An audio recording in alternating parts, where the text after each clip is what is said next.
एक प्रश्न लोग बार बार पूछते हैं कि महाराज जी, हम इतना धर्माचारी हैं, मंदिर जाते हैं, पूजा पाठ करते हैं, इसके उपरांत भी भौतिक संसाधनों की कमी सदैव हम झेलते रहते हैं। जबकि जो लोग अधार्मिक हैं, व्यभिचारी हैं, भ्रष्टाचारी हैं, वे भौतिक रूप से बड़े समृद्ध होते हैं। समाज में भी उनकी सदैव चर्चा बनी रहती है, सम्मान प्राप्त होता है उन्हें। हमारा भले ही मजाक उड़ा दिया जाए, लोग उनसे भय खाते हैं, जय जयकार होती है उनकी। ऐसा क्यों? और यदि यह सत्य है तो फिर धर्माचरण क्यों? धर्माचरण से तो अच्छा है कि हम अधार्मिक बन करके जिए, हमारी भी जय जयकार हो, हमें भी सम्मान प्राप्त हो, हमारे घरों में भी भौतिक संसाधन हो, हम भी संपन्न हो। इस प्रश्न के उत्तर के क्रम में मैं आग्रह करूंगा कि यह प्रश्न सत्य नहीं है। धन तो धर्माचारी के समीप ही होता है, धर्म ही धन का जन्म करता है। फिर भी यदि ऐसा प्रश्न उठता है या व्यवहार में या देखने को मिलता है, ऐसे प्रश्न पूछे जाते हैं, तो मैं आग्रह करूं।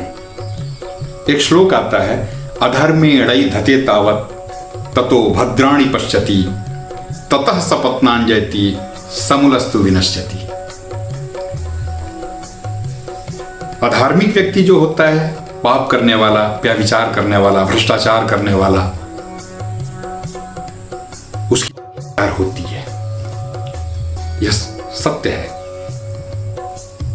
शत्रु भी उसके मित्र बन जाते हैं, भले ही भय से बने, लेकिन बन जाते हैं। लेकिन परिणामतः क्या होता है?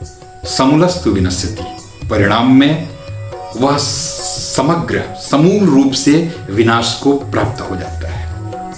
आप व्यवहारिक जीवन में भी अपने गांवों में, अपने क्षेत्रों में देखा होगा कि जो ऐसे लोग होते हैं जिन्होंने अधर्म के माध्यम से धन इकट्ठा किया, या तो वे अपने ही जीवन काल में उस धन को व्यभिचार में संलिप्त होकर के व्यसनों के माध्यम से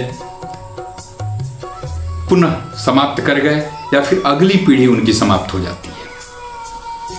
इसका जीता जागता उदाहरण दुर्योधन है। महाभारत का एक पात्र दुर्योधन, जब वह अधर्म प्रारंभ करता है, रक्षागृह में जब पांडवों को जलाने का प्रयास करता है, तो उसकी साख मजबूत होती है, मित्रों की संख्या बढ़ने लगती है, चाटुकारों की संख्या बढ़ने लगती है, उसकी जय जयकार प्रारंभ होती है। द्रौपदी के चीरहरण के बाद बड़े से बड़े महाबली, तत्कालीन भीष्म पितामह, कृतवर्मा, अश्वत्थामा, गुरुद्रोण, कृपाचार्य, ऐसे लोग भी मौन धारण कर लेते हैं। आज बना दिया जाता है, घोषित हो जाता है, यह उसका विकास क्रम है। अधर्म के माध्यम से उसका विकास क्रम है। लेकिन परिणामतः क्या होता है? वह स्वयं नहीं मरता, बल्कि सारे अपने बंधु बांधवों को,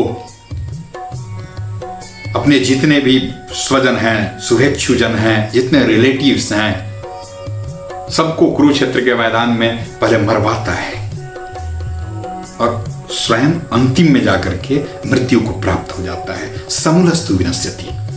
इसलिए मैं आग्रह करूंगा, यदि आप धर्माचारी हैं, धर्माचरण करते हैं, मंदिर जाते हैं, पूजा पाठ करते हैं, संतों में श्रद्धा है आपकी, देवताओं में आपकी श्रद्धा है, और भौतिक रूप से यदि आप थोड़े अपने आप को विपन्न महसूस करते हैं, तो यह आपका प्रारब्ध है।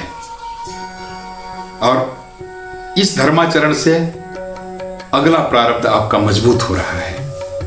आप अगले जन्म में फिर से एक बार संसाधनों का लाभ उठाएंगे। और कोई अधार्मिक व्यक्ति यदि इस समय समृद्ध दिख रहा है, तो ध्यान रखना, वह अपने प्रारब्ध का भोग कर रहा है, अपने साधना का, पूर्व जन्मों के साधना का भोग करते हुए यहाँ अपने आप को समाप्त कर रहा है। और वह स्वयं तो नाश को प्राप्त होगा ही, जितने भी उसके बंधु बांधव होंगे सबको लेकर के वह व्यक्ति समाप्त कर जाएगा।